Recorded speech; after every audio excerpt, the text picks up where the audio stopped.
Welcome, viewers and listeners, to another edition of CHP Talks. I'm here today with our National Secretary of the CHP, Mr. David Darwin, and I'll give you a little introduction, David, before we launch in. David Darwin is the National Secretary of CHP Canada, Christian Heritage Party of Canada.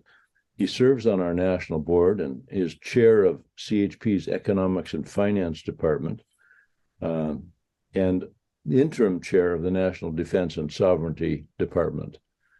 He serves as secretary and meetings chairperson of our Policy and Strategy Committee, which is our de facto shadow cabinet.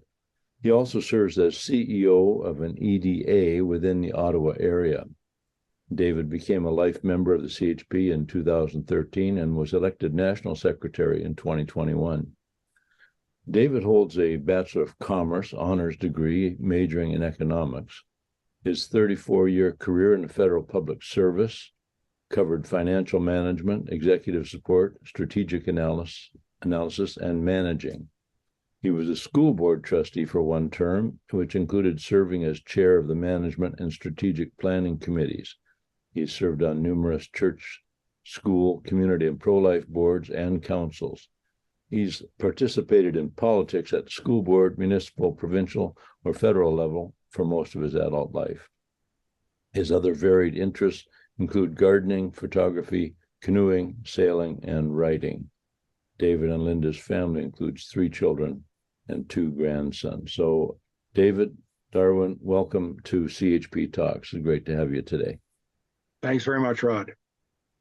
So we're going to talk about money today. We're going to talk about fair taxes, and some people say, what could be fair about taxes? How could taxes ever be fair? But there is such a thing as taxes. The old saw is that 2 things you can't avoid is death and taxes.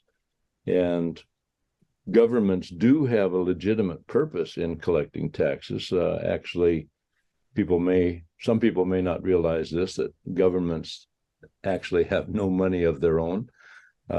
When people want government to shell out something for their benefit, they think that government is sitting on this pile of money, and if they don't give you some of it, they're being cheap. But really, government, the only money that they have access to is money that they get from you, the taxpayer, tax-paying citizen. So the reason why taxes have gotten so high out of hand and so bothersome for us as citizens trying to make a living is because government has been spending way too much money. Our current government under Justin Trudeau has spent, I saw a meme the other day that said he has spent as much as all previous prime ministers in Canada. I haven't checked that out, but he certainly has doubled our national debt in his time in office. By the end of this year, Canada will be $1.2 trillion in debt, a number we've never seen before in this country, and our daily interest rate, the money that we will be shelling out and coming from taxpayers' pockets every single day, will be $120 million.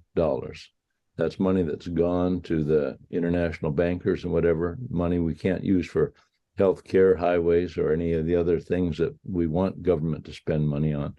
So that's why we're in the trouble we're in. But taxes, how does government collect taxes? So we're going to talk about the CHP's policy, the fair tax, which David has been a key person in helping us get that established, both in our policy book and in our understanding as a party.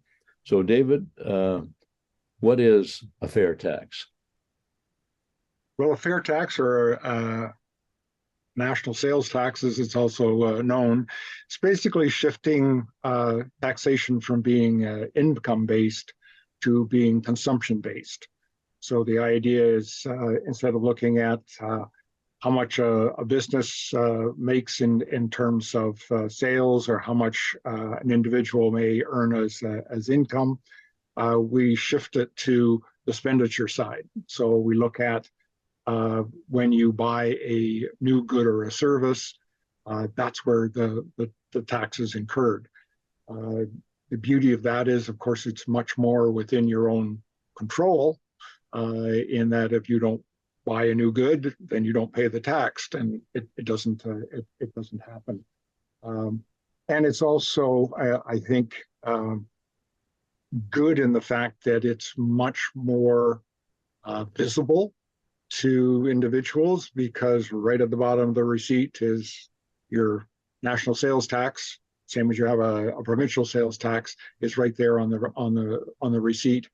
Because today we don't see only a fraction of the taxes that we actually end up paying, and we are in many cases paying taxes on top of the money that we've already paid taxes on, and sometimes 3 times over. So it's become a very messy system, and I don't think Canadians really. You were saying that they don't understand. Well, why doesn't the government have all of this money and so on? They don't realize where it's coming from. Part of that is because so much of the taxation is hidden, and they are just not realizing what they are forking over in terms of their funds. So that's more or less what we're trying to do here. Is a couple of things: is turn it to consumption, so it's much more visible. People see the whole thing, and the part about making it visible, of course, is that it's much tougher for parliamentarians to raise that tax. Today, as we just saw in the last budget a couple of weeks ago, all kinds of new expenditures, and we've got this, and we've got a little break for this one, and we're going to give you a little bit more money for your groceries and all of that type of thing. Nobody's seeing the tax rate where that's coming from. Whereas if you tried to do that under a national sales tax or a consumption tax, they would have to sort of say, well, we're going to raise the rate from this to that. Well, okay, right away, you would sort of say, okay, well, that's what it's costing me. And every time I buy something, I'm going to be paying that extra to pay for the pharmacare or for the dental care or whatever benefit that it happened to be. Because people have this idea that it's free because they don't actually see it coming out of their pockets. But if they did, I think they would be shocked. And there's organizations that have tried to point that out to people, to sort of say that, oh, by the way, sometime in July will be the day that you'll finally have money for yourself because all of the taxes have been paid for. I think that's a great thing. It gets a little bit of media play and so on, but to get people thinking about the fact that I have to work until mid-July before I'm getting money for me. All the rest of the money is going to pay for my income taxes, my sales taxes, my whatever other taxes and benefits and so on. That's what it kind of comes down to, a realization for people that this isn't an expensive proposition.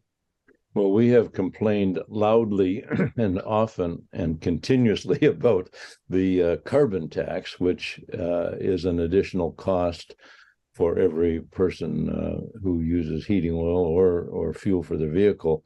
And certainly we don't see the benefit from that. That money is just an additional drain. So they're raising taxes on a number of items. I think their alcohol taxes are up, and income tax in general. So the difference between what we're calling the fair tax and the former regime of income tax, basically we would be paying no income tax whatsoever. When I get a paycheck, it would be all the money that I've earned, and I can put that in the bank and then spend it the way I like, including paying a small portion of it out for a national sales tax. Yeah, and it's not just your income tax. It's business taxes, it's your inheritance taxes, it's taxes on your investments, on your capital gains, the GST. All of those tax elements would be banished from the books and replaced by a single tax, which is a consumption tax. So while it may look like when you see it all together to sort of say, whoa, that's a big chunk of an expenditure, the fact that you are not having all of those other taxes, and as you said, when you get your $10 of earnings for your work, you get the $10. You don't get it discounted for the income tax that's taken off and so on. So when you go out to buy it, you only got $8 of the 10 to buy something, and then when you buy it, you end up paying more taxes on it. Or if you invested and you earn money, then they tax the earnings. So you're constantly in this routine of having your buying power diminished. And the whole idea is that put that buying power back in your pocket, let you be the determining factor. There's so much what we've come into today is government is sort of saying, well, we'll take it and we'll decide what the priorities are. We'll decide where it's going to go. And as we know in the Christian Heritage Party, there's many of those policies that we find to be against the just measures of God and are not for the good of humankind overall. They favor particular areas of society or particular groups and so on over others. And it's really become a means of dividing, I think, our Canadians and slicing them up into various groups and so on. Yeah, well, Canadians have gotten used to paying income taxes over the years. All of those who work hard, they know when they look at their paycheck, it's not going to be the money that they earn. It's going to have a significant chunk out of it. And the harder they work, the more hours they work, the higher their rate of pay, the larger the amount of money that gets taken away. So it's kind of a disincentive to work hard. And so that's actually one of the selling points that we have for the national sales taxes is that it doesn't put that disincentive in place. And it also, when you're in a family situation, is that you may want to have second income coming in, but you look at it and sort of say, well, it has to be a significant enough income because I'm going to lose so much of it because my tax rate is going to go up. My household is going to be paying more. So with the national sales tax, the fair tax, if you want to go out and work one day, earn the amount of money, it's yours. There's no income to report, there's no loss on that and so on. If you want to work 3 days, you can have all of that particular benefit. It applies in the same way to someone working overtime, because right now you demand a premium of time and a half or double time, because as soon as you start earning that extra money, you know that you're going to end up in another tax bracket, which means that you've lost some of that money. So you need to be paying a premium. Well, who ends up paying for that? It's the consumer of that particular product or good or whatever, who's having to fork out more money. So that's one of the things that we try to emphasize with the national sales tax, because you take out those hidden taxes all the way along through the production cycle, the cost of goods, based on the research that's being done on it, should actually go down, so that what you're actually buying things with a larger your own money that has it pre-taxed, and the cost of what you're buying is actually lower. So there's an additional benefit. It takes, of course, a while for that to work through the system and so on. But I've looked at the example of even buying something as simple as a cup of coffee, and you think, well, okay, well, the coffee beans had to be shipped somewhere, so that means that somebody had to say fly a plane, so they had to be paid their income, which then included income tax and benefits and so on. Then it got into a truck, had to pay the trucker had to, and then the business had to, and that's just for the beans, and then you have the coffee cup and you have the lid, and then you have the worker, and so all of those people are being paid a salary, cognizant of the fact that they're going to lose some of it off to income tax and so on. So that kind of aspect, when you start breaking it all down, you can have a significant positive impact on the final cost of a good. So the thing that we need to remember is that no matter what kind of a tax system we have in place, if the government continues to overspend, they will sink this ship. This government currently is going down that road badly. I think people may not realize that the previous Harper government actually added about $150 billion to the national debt. And the reason is they use taxpayers' money and they use debt money, borrowed money, to buy votes. And I can't say that often enough. And when the government turns around and makes a large grant to a particular group, whether it's the gay pride or whatever it is, or a company, corporate welfare to large corporations that should be paying their own way. When the government does that and they don't have the money, they're using borrowed money to do it. They are racking up debt that you, your children, and grandchildren have to pay. So no matter whether it's a fair tax, an income tax, national sales tax, whatever you want to call it, if the government continues to overspend, no system of taxation will work. So this has to be done in conjunction with, and our CHP, of course, has a policy of mandatory balanced budgets, that you can't buy taxpayers' votes by throwing, or you can't buy votes by throwing away taxpayers' money and debt. So our policies come in a package of mandatory balanced budgets, a fair tax, which is a national sales tax, replacing and eliminating the income tax. And then we have other policies that we probably don't have time to get into today, but with our personal income savings account to take the place of the Canada Pension Plan and so on. And I think the other two, Rod, is that we also emphasize the need for government to restrain itself by staying within its core functions. And what we have seen for decades is that there's this growing demand. Well, I want to feed me for this particular, I want something for that. I want something. Government should fix this. Government should do that.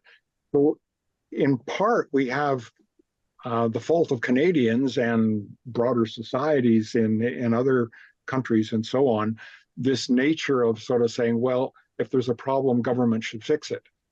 Well, government's quite happy to do that because they will step in, they'll become larger, they'll take more of your money to finance the stuff. And I was listening to a podcast last week, and they were saying that because of the inflation of the grocery prices and so on in a survey, 4.5% of Canadians on the survey said that government should set up a grocery chain. Oh. So it's like, what are you thinking? Well, they're just thinking of, well, I've been told these grocery chains are making inordinate profits and they are the cause of inflation, which is not true. But that's what they're looking at. Well, the government should step in and get rid of the corporations, and we would not be having these gouged prices, and our food prices would go down. We know that's not true. That's not what's going to happen, because governments are terribly, terribly inefficient. But it's that nature that when it doesn't seem to me matter what it is that you meet someone and they'll sort of say, well, government should step in and do that. And I said, no. And I think that's one of the other policies that we mentioned in the CHP bailiwick, particularly under our health and education policies, is the idea of individual responsibility. You are responsible for your health. You are responsible for what happens in your community, within your family, and so on. Don't have government stepping in, because eventually government will have taken over everything. And where we end up in a very socialized socialism system, and every one of those has failed, but taking a lot of people down with them. But there's just, people are being sold this idea that, oh, well, just put a little more money in the pot and we'll take care of things and we'll look after you and so on. And I think we see that with the dental care, with the pharmacare. We see it with the universal basic income ideas. I mean, there isn't anything that the government won't put its hand up and sort of say, I'll look after that. Yeah.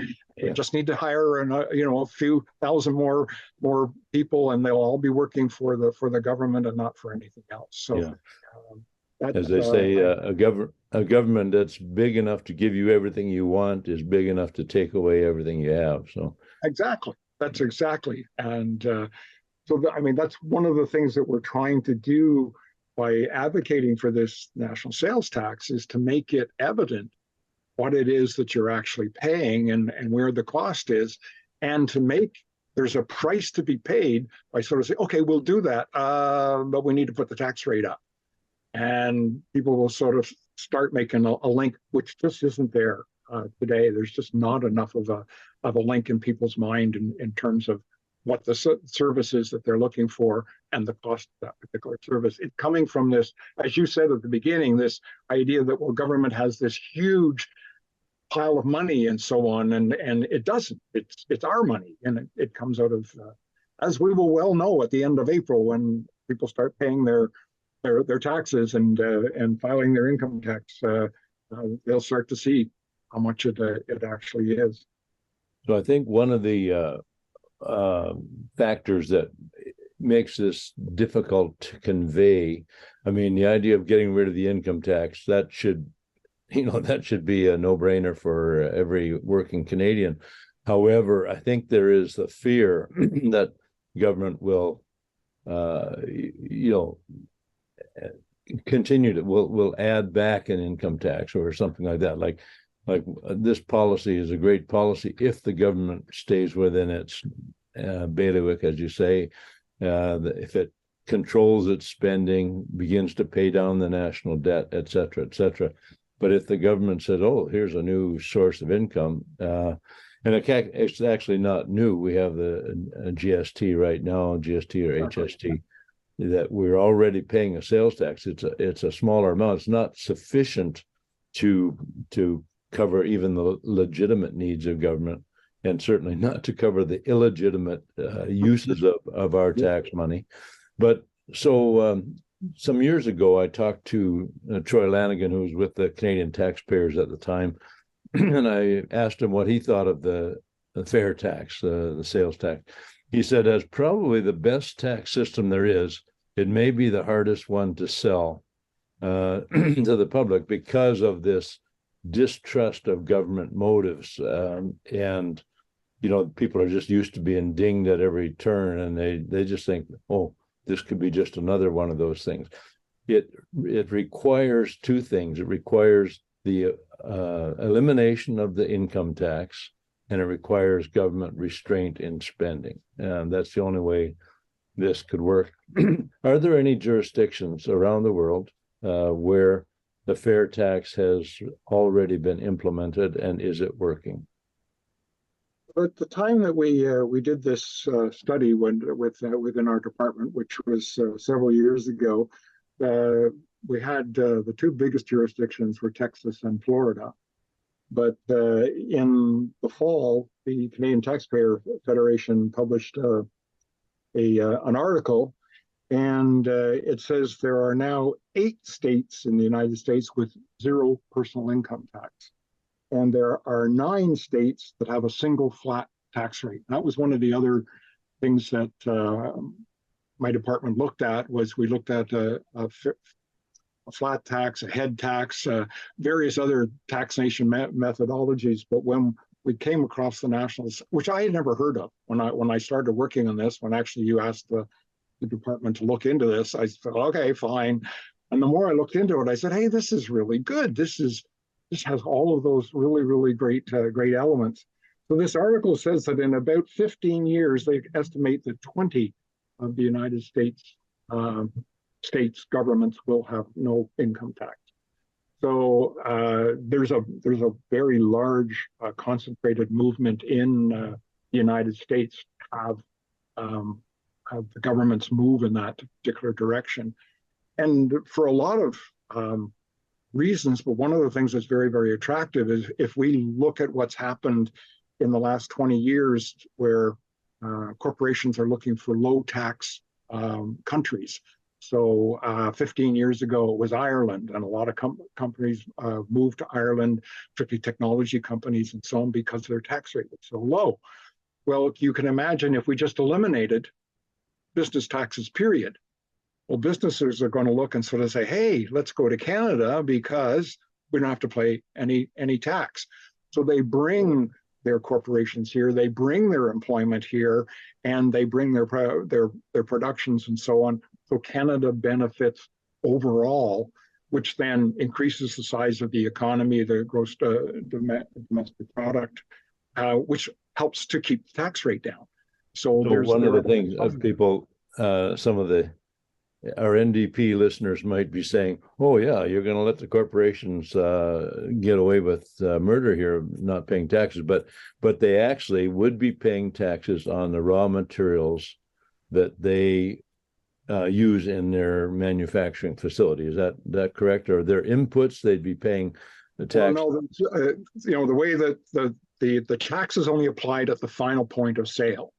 So the raw materials and so on, as they move through the production process, there wouldn't be the taxes involved. Not like what you have now, where you charge GST and then you get a credit for the GST, and like the amount of bookkeeping that goes in at that point. And we have to realize that corporations don't pay taxes. It's the investors that pay taxes, or it's the consumer that pays taxes, or the employers, the employees that are, their wages are restrained or whatever. That's the way that corporations try to constrain their costs, trying to maximize benefits to their consumers and so on.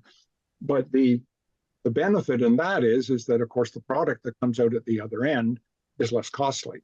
So the consumer benefits by that. Yes, they pay the tax at that point of view. Another important thing that the listeners may have missed is we only talk about new items being purchased or new services. A used item has already had the tax paid on it, so you don't pay tax when you purchase a used item.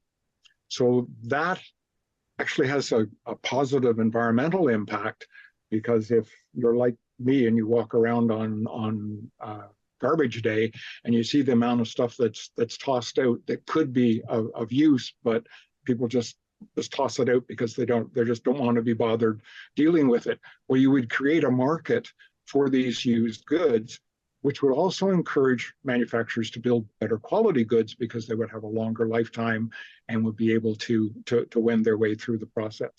Now, corporations don't get entirely off the hook, because all of the other things that they buy that are outside of the actual manufacturing process, so the janitorial services, the building rentals, the fees that they have to pay to maintain their space and all of that, that's all outside of the business, direct business. So they're contributing to the taxes. Same as government. When government buys a service or a good or whatever, it would be paying a tax on that, basically contributing to itself. But there's still that gets factored into contracts and that type of thing. So there's a lot of nuances to it that need to be understood. But I can tell you that from the year that I spent studying it, and since then looking at there are economists that have written on the subject and so on. It's like you said, it may not be a perfect system, but boy, it's way far above what we currently have. I mean, our income tax system right now is an absolutely horrific mess. There's upwards of about 3,000 pages in the Income Tax Act. It takes a huge bureaucracy to operate it, which probably doesn't understand all of the ins and outs and so on. And there's national commissions that have sort of said we need to revise the system and so on. Never happens. They just keep adding more stuff to it and so on. So we just sort of say, fine, just get rid of it.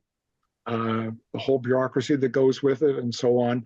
And that's also part of our CHP policies in terms of getting government back to the basics of what it should be providing, and stop setting up bureaucracies and so on that are really just self-fulfilling and so on. I mean, there's no productivity to collecting a tax and imposing rules and that type of thing and so on. So I don't know what the average Canadian pays in terms of a percentage of income. Let's say for middle income Canadians, not the poorest of the poor and not the richest of the rich. Any idea what that percentage would be? Well, after you take off your personal deductions and certain other deductions and so on, the marginal tax rate usually kicks in around 20 or 21%, and then very quickly goes up so maybe the middle income earners and so on are probably in a 30 or 35% bracket, and then on it goes. So, and that's what we were talking about earlier, is that, well, you earn a little bit more, but then you pop into a bracket and you actually don't come out ahead. So sure. So let's say the average Canadian is paying 30%, 35% of their income. And so what they have left for investment, savings, and consumption is 70% of what they earn. Exactly. So what kind of a percentage, I know the committee has looked at this closely, do you anticipate would be required for a national sales tax to pay the legitimate bills of government, not for the kind of overspending that this government is carrying on, but to pay for highways, ports, national defense, weights and measures, and all those things? Well, when we did the study, I think we had available 2015, 2016 information on the public accounts. And looking at that, and we have to realize that not all of government revenues comes from taxes. They also have non-tax sources. So the national sales tax would have to contribute somewhere around 80 to 85% of the government revenues. The rest of it would come from government sales and duties and that type of thing. So at that time, we felt it would be somewhere around 16%. When we looked at the American estimates, they were in the 15 to 20%, and it varied a lot depending on what the state. I mean, their state governments have different operations and different obligations and so on. Certainly, with what's happened in the last 5 or 6 years, as you pointed out, the tax rate would have to be quite a bit higher in order to sustain a government, and that's why we say that not only do you do the taxes, but it has to go hand in hand with really looking at, well, what is government supposed to be doing, and what can we eliminate, get out of, and so on. It's got to be that kind of a reconciliation with the Canadian public. And we would certainly see that we would take this to Parliament and say, well, this is what the rate could be if you manage to bring things under control and so on. So it's a package. You can't just sort of come in without taking some really hard looks at what government is doing. So we would want to have a debate in Parliament in terms of exactly how this should take place. And it's not something that April 1st. Some year, bingo, it comes into play. It would have to be gradually put into place as other things are taken out. So it's not I think some people have the idea that perhaps this is a magical bang, it happens, but it's not. It would be a gradual transition from one system to another. And I think that's what's pointed out in some of the states and so on, is that it's over a period of 15 years that they're moving from their income tax system into a system of no income tax and with a sales tax. Well, most systems that take time to develop also take time to dismantle. How long has the Canadian government been relying on the income tax for its primary source of revenue? Well, as a temporary measure in the Second World War, income taxes were brought in, and it was only supposed to be until the end of the Second World War. but for some reason they kind of liked the idea of that money coming in and the power that came with it, and it just never disappeared, and it just got bigger and bigger and bigger and bigger. The regime became more and more complex, and we just have a big mess that's left right now. So, well, they say people don't like change, or the only one that likes change is a wet baby. But I think I could get used to not paying income tax, and I think many Canadians could. Another aspect, I think, looking at today with the prevalence of government to put its fingers into private lives, and be that financial affairs, medical affairs, your personal lives, and so on, is that you have to realize that when you fill out that tax form and submit it to the government, you're telling them about all of your investments, all of the money that you're making, your medical expenses, your political contributions. Like, they have a profile on you that is extremely detailed, because you're voluntarily giving that because you want to have a refund or whatever it happens to be. And with the way that we are, many commentators see us going in terms of central bank digital currencies, which you and I have discussed previously, that provides the government with all kinds of information that it can utilize against the individuals in terms of exercising control on society. So it's not a particularly good direction to go. But one of the things of getting rid of income tax is nobody in government needs to know how much money you made, where you've invested it, what your medical expenses are, et cetera, et cetera, et cetera. So those kinds of things are a little bit more appealing than, certainly wasn't on our mind when we studied this 6 or 7 years ago. But I must say that with watching what's happening in society today, I'm starting to think, well, that's another benefit is that I'm not turning over so much information to the government. I mean, I shudder to think how much information is there in my lifetime that I've been filing income taxes, and they can track everything. They know where all of my investments are. I mean, every time you've got a T3, it tells you, what stocks are in and who the corporations that are included in that particular stock. And so, there's a wealth of information there. And when you get into this sense of having a social credit score being exercised, they look and sort of say, oh, you invest in that company. Well, we don't like that company. So, we're going to dock you for that. Or as we're going to, push you to, we'll give you an extra benefit if you invest in this particular company, which happens to be, one of our government supporters and so on. So, manipulation starts to come into play there. So that's another aspect which I've just recently become aware of as a positive benefit of getting out of the income tax game.